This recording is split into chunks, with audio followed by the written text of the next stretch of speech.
Olá, turma, tudo bem com vocês? Eu sou a professora Cíntia, professora de História. Hoje nós vamos para a aula número 18 do nono ano. Falaremos sobre Segunda Guerra Mundial ainda, sobre a participação do Brasil nesse conflito. Para isso, nós temos alguns objetivos a serem atingidos por vocês. São eles: apontar a relação do Brasil com os Estados Unidos e a Alemanha no período da guerra, descrever a política de boa vizinhança adotado pelos Estados Unidos ao Brasil, determinar o ataque alemão ao Brasil e a entrada do país na Segunda Guerra Mundial com a Força Expedicionária Brasileira, compreender aspectos da FEB, características e dificuldades por meio de símbolos, depoimentos e curiosidades da mesma, identificar aspectos da guerra em Santa Catarina e São Bento do Sul. Antes de mais nada, lembretezinho da professora. Pega os materiais da aula de hoje. Lembrando que a gente não vai para a guerra sem armamento. A nossa guerra é o quê? É o estudo. Então, o que precisamos? Livro didático, nosso parceirão, caderno, lápis, caneta e borracha para fazer as anotações necessárias.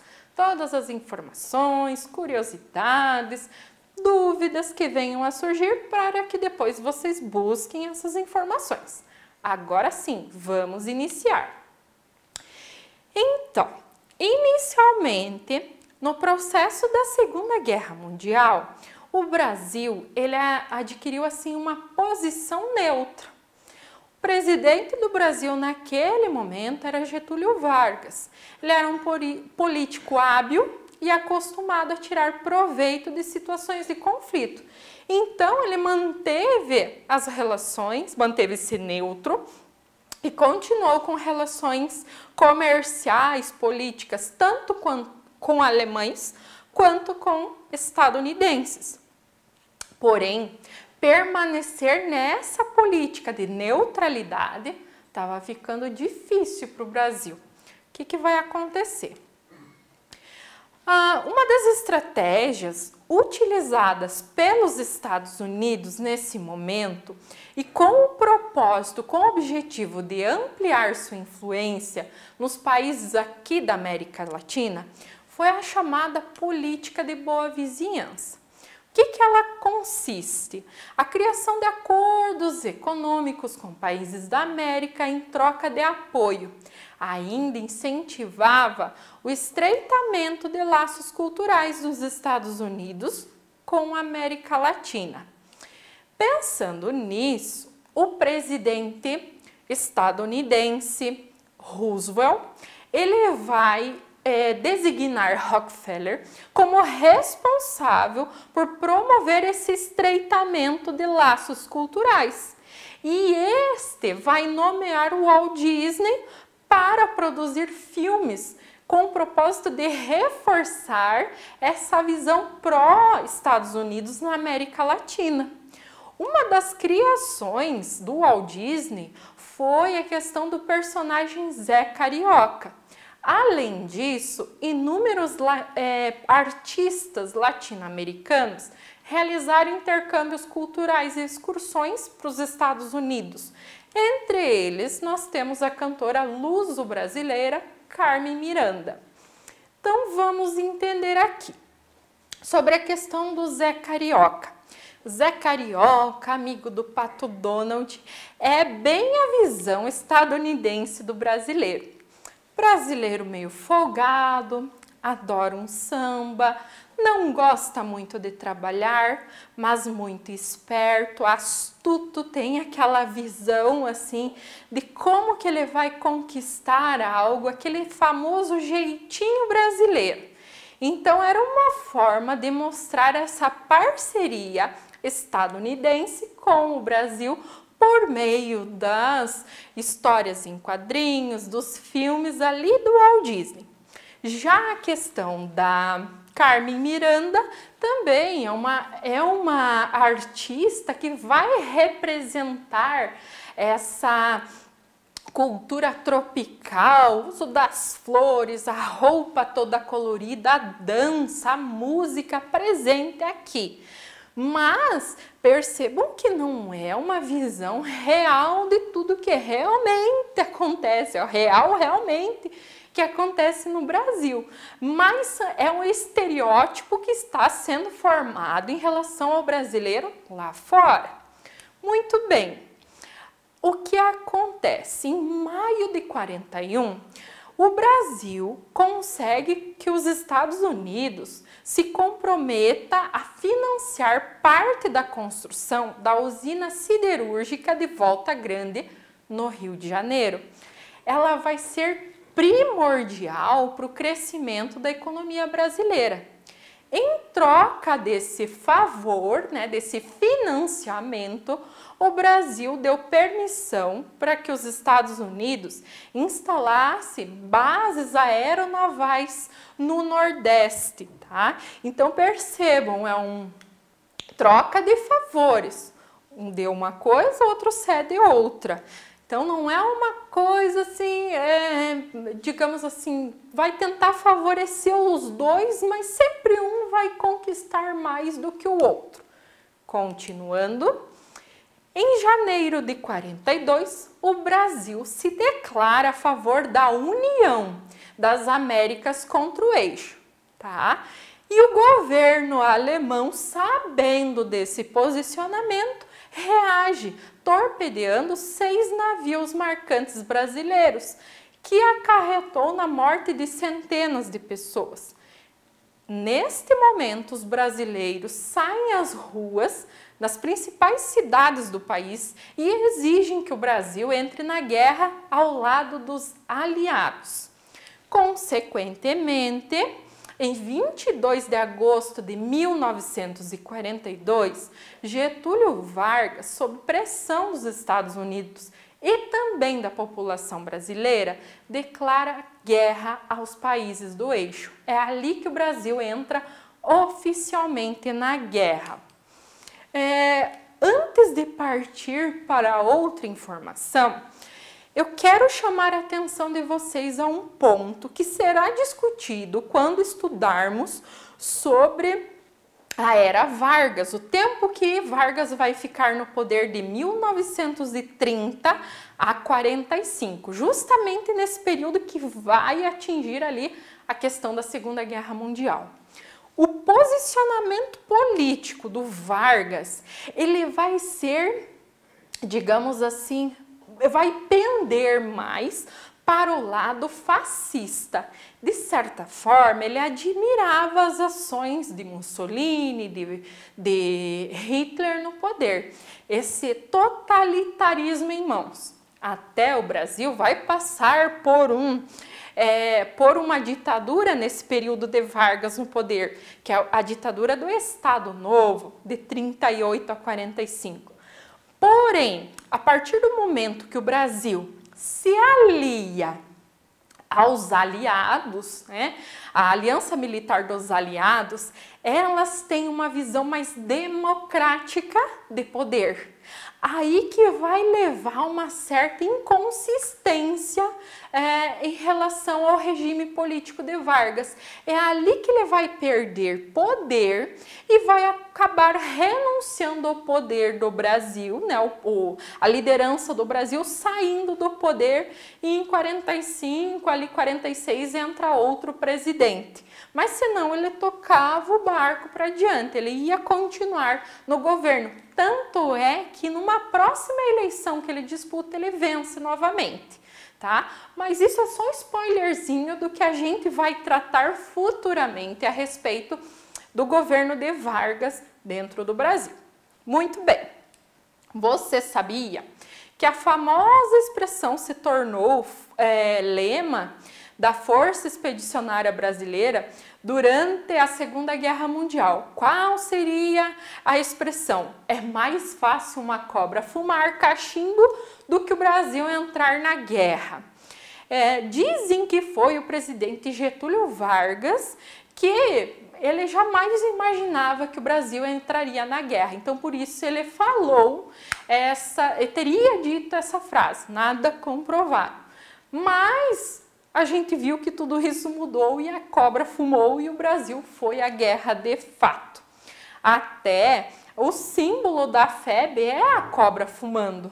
Na primeira imagem nós temos o símbolo que ele era bordado no uniforme brasileiro.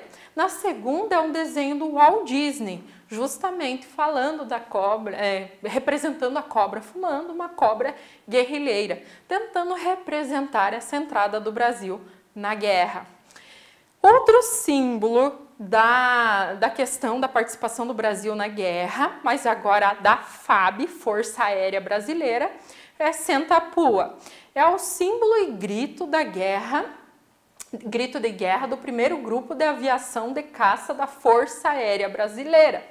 O símbolo foi criado pelo então capitão aviador Major Brigadeiro Fortunato Câmara de Oliveira, comandante da Esquadrilha Azul.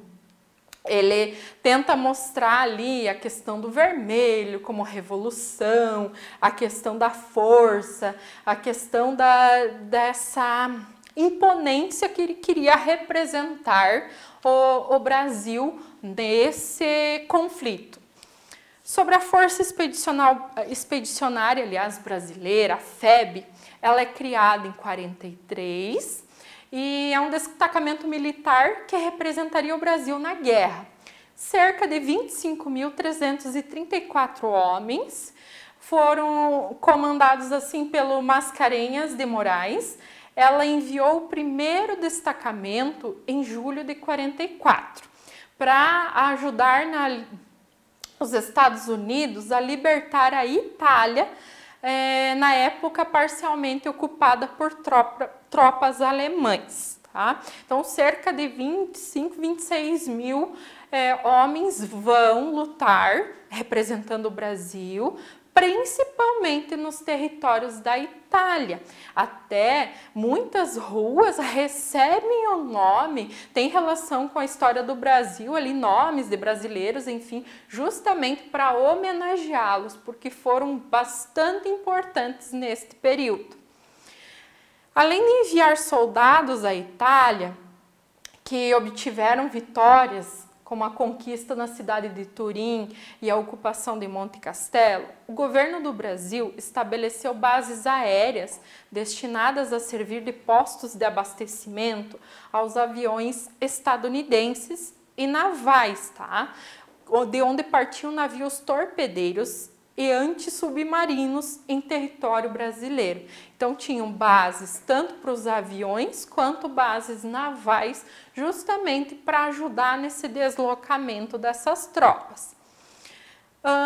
Pracinhas são chamados a todos aqueles que foram para a guerra. A ação dos pracinhas na guerra não foi fácil, em virtude de vários motivos.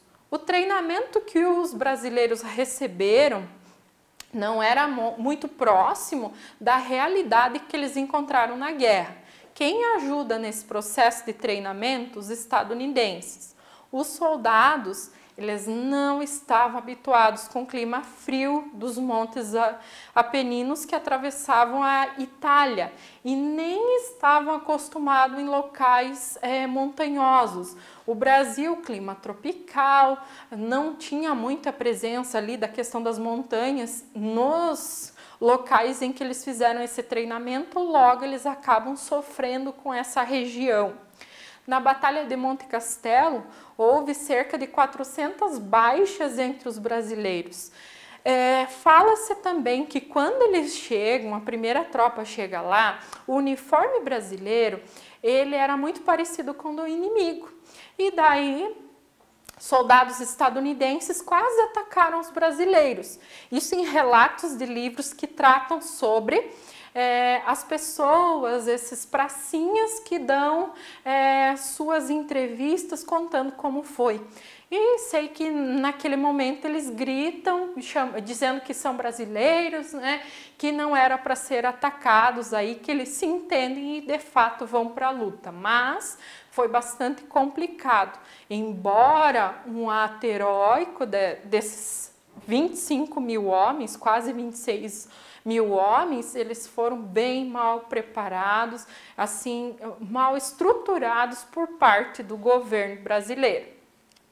Coloquei para vocês alguns depoimentos de pracinhas que lutaram na guerra. Aliás, a guerra não é heróica, não é como em livros ou filmes. Não há bandeiras nem tambores, nem cornetas com toques marciais, nem tampouco heróis condecorados que voltam para casa e beijam a noiva. Ninguém sente vontade de ser herói e quando pratica qualquer ato de bravura, o faz quase inconscientemente. O que há na guerra é sujeira, lama, frio, fome, cansaço de noites a fio sem dormir, medo da morte, sofrimento e monotonia. Esta terrível monotonia de todas as guerras, a monotonia de cavar um foxhole, que seria os buracos de abrigo, e ficar escutando aqueles ruídos surdos, ouvindo aqueles estrondos que não param nunca. Então, não é um ato heróico, eles estão lutando para sobreviver. Tem esse intuito de acabar com o inimigo, mas principalmente lutar para sobreviver. A pior coisa da guerra é eu não te conheço. Você não me fez mal e eu tenho que te matar, senão você me mata. Para falar a verdade, eu sentia dó dos prisioneiros. Quando o cara era prisioneiro, para mim, ele deixava de ser inimigo. Quando você ficava muito tempo na trincheira, se tirasse a luva, os dedos gelavam e endureciam. Então você precisava ficar esfregando as mãos para poder enfiar o dedo no gatilho. Então percebam a dificuldade, frio, fome, às vezes tempos de chuva, tudo isso que eles acabaram sofrendo nos conflitos. Eles vieram para cá com a promessa de que teriam emprego garantido, mas não foi isso que aconteceu. Esse é o depoimento de uma historiadora. Quando chegaram ao Brasil, os pracinhas vieram com a fama de pessoas que estavam incapacitadas de exercerem funções civis, com trauma de guerra, que vieram como loucos. E por conta desse preconceito e do desemprego, houveram muitos casos de alcoolismo.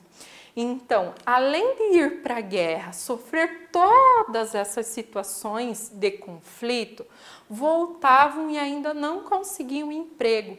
E não tinham esse apoio com psicólogos, psiquiatras, para fazer esse acompanhamento para que eles pudessem voltar a conviver em sociedade. Por serem alvo de preconceito, poxa, lutou na guerra, voltou louco, eles acabavam não conseguindo emprego, não conseguiam se sustentar e muitas vezes iam para o alcoolismo, outros cometiam suicídio, entre outras situações. Sobre a participação da FEB, tem algumas curiosidades para vocês. Ao menos um brasileiro foi enviado para um campo de concentração nazista. O Major Brigadeiro Correia Neto teve seu caça derrubado com ataque à ponte na Itália no dia 26 de março de 45. Feito prisioneiro, foi num campo de concentração na Alemanha até 29 de abril. Ele ficou lá. Os brasileiros chegaram a enfrentar temperaturas de 20 graus negativos. Então percebam, nós num clima super tropical, mesmo aqui no sul não chega tanto e lá eles enfrentam e o uniforme não era preparado para isso. O capitão aviador Alberto Martins Torres é considerado o maior piloto da história da aviação brasileira. Participou de 100 missões de guerra na Itália e de 76 missões de patrulhamento na costa brasileira. Em reconhecimento ao trabalho realizado pelos brasileiros, várias cidades italianas batizaram suas ruas e praças com o nome de Brasil. Na cidade de Pistoia ainda se conserva o monumento dos pracinhas caídos em combates. Além disso, sobre Santa Catarina e a guerra, vocês sabiam que em Santa Catarina, aqui no nosso estado, houve 2 campos de concentração durante esse período? período assim meio que obscuro da história, entre 42 a 45, pelo menos 200 pessoas foram confinadas sob acusação de invasores infiltrados, espiões ou agentes de Hitler, nos campos montados principalmente em Joinville e Florianópolis. Aqui não eram os judeus que eram presos, na verdade os nazistas. Pensem que, pessoas de origem alemã, pensem que a Santa Catarina, que principalmente o sul, ela vai ter uma colonização europeia, principalmente italianos e alemães. Aqui, na época, muitos alemães continuavam a falar a sua língua, mas eram proibidos. Vargas decretou que não poderia ser utilizado o idioma alemão. Havia, na época, escolas específicas para alemães. Haviam famílias que elas eram vigiadas por brasileiros, que às vezes destruíam as casas, destruíam comércios que eram desses alemães, tendo em vista que eram inimigos de guerra, tá? Enquanto Hitler exterminava milhões de judeus, os alemães, simples imigrantes ou simpatizantes do nazismo que moravam aqui no Brasil, foram perseguidos pelo governo de Getúlio Vargas, que contava com um eficiente aparelho nacionalista. Por isso, volto a falar, a questão da língua te identifica enquanto nação. Então, por isso, os alemães, os descendentes imigrantes que estavam aqui no Brasil, eles eram proibidos de utilizar a sua língua. Imigrantes alemães e italianos, eles foram perseguidos, eram obrigados a falar o português. Nos campos de concentração do Brasil, eles eram obrigados a exercer trabalho forçado e também eles sofriam tipos de torturas. Aqui em Santa Catarina, 2 eram os campos de concentração. Hospício Oscar Schneider, em Joinville, e o Presídio de Trindade, em Florianópolis. São Bento do Sul. Alguns moradores de São Bento do Sul tiveram sua cota de sacrifício na FEB. Lutaram, então, pela Força Expedicionária Brasileira. Entre os nomes de combatentes expedicionários que fazem parte da história do Brasil e do mundo estão Joaquim Moura, Isino Neumann, Ricardo Fichtner, Stanislau Sadowski, Afonso Christoph, Vinícius Carlini, entre outros. Esses nomes aqui eu coloquei para vocês porque eles estão dispostos no livro do professor Carlos Augusto Campestrini, professor, historiador daqui de São Bento do Sul. Ele fez uma pesquisa e demonstra em São Bento do Sul, na Segunda Guerra Mundial, nomes de pessoas que participaram da guerra, de são bentenses, de pessoas aqui da região que participaram na Segunda Guerra Mundial. Esse professor, talvez alguns de vocês já tiveram contatos, irmãos, estudaram com ele, primos, enfim. Aqui de São Bento do Sul, se eu não me engano, ele trabalha atualmente na rede estadual, já foi responsável pelo Museu Municipal de São Bento do Sul, portanto lá tem alguns materiais que ele, com seu esforço, buscou, trouxe esses materiais lá para dentro do museu, referente à participação de São Bento do Sul na Segunda Guerra Mundial. E outro livro que também coloco para vocês como uma sugestão, O Brasil no Contexto da Segunda Guerra Mundial, Estudos Contemporâneos. Professor Wilson de Oliveira Neto, professor também aqui de São Bento do Sul, professor e historiador. Ele atua no Colégio Global, talvez alguns tenham conhecimento, já ouviram falar dele, já atuou na rede municipal também e tem todo esse estudo com mais afinco, com mais detalhes, ambos os livros, que vocês podem futuramente ler esses livros, entender, compreender melhor como se deu a participação do Brasil na Segunda Guerra Mundial. E o interessante é que são pessoas daqui, que de repente vocês têm um contato por redes sociais, ou até já tiveram aula com eles, ou estão tendo aula com eles e podem perguntar mais sobre esses fatos. seria isso. Terminada a guerra, a Força Expedicionária Brasileira ela foi desfeita no ano de 1946. Na próxima aula, quero falar para vocês sobre as bombas atômicas que atingiram o Japão. Isso em agosto de 1945. Little Boy, Fat Man, que atinge Hiroshima e Nagasaki. Vamos entender como que se deu esse processo e o consequente processo de imigração japonesa ao Brasil, por exemplo, e até em Santa Catarina, com o intuito de fugir de toda essa situação. Vocês sabem que a questão da radioatividade até hoje interfere nas pessoas que lá moram, mas entenderemos um pouquinho melhor na próxima aula. Agora vamos para a atividade. Atividade esta que tem por objetivo reforçar todo esse estudo, fazer com que vocês revisitem essa aula, os slides desta aula, para que vocês compreendam de fato como se deu a participação do Brasil na Segunda Guerra Mundial. Bons estudos, um abraço, até a próxima e tchau!